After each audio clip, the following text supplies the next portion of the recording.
ทุกๆปีวันที่23มีนาเป็นวันประเสริฐเพราะเป็นวันกำเนิดของกำลังทัพแห่งชาติมาได้19ปีนี้แล้ว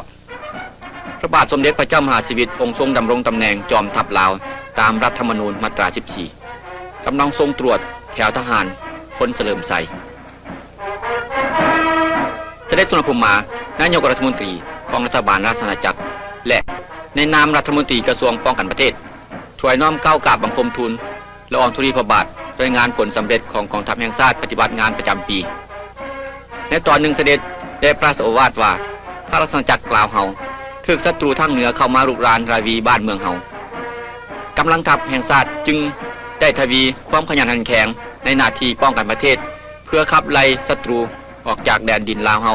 เพื่อรักษาไว้ซึ่งเอกราชเอกภาพอธิปไตยและเพื่อความเป็นกลางของลาวเฮาเสด็จสุนทรภูมิมาสรรเสริญและจารึกไว้ในโอกาสนี้ซึ่งความสามารถและชื่อเสียงของนักรบลาวผู้รักชาติที่ปฏิบัติงานอยู่แนวหน้ามีความกล้าหาญเสียสละปราบศัตรูผู้มารุกรานเสด็จยังได้ปลุกใจนักรบผู้อยู่แนวหน้าให้รู้สึกระวังตัวปฏิบัติหน้าที่อยู่ในวินัยอันเคร่งครัดและแสดงตัวเป็นพลเมืองดีตัวอย่างให้แก่ประชาชนและอย่าได้ไปหลงเชื่อฟังการหลอกลวงความตัวหนวกของศัตรู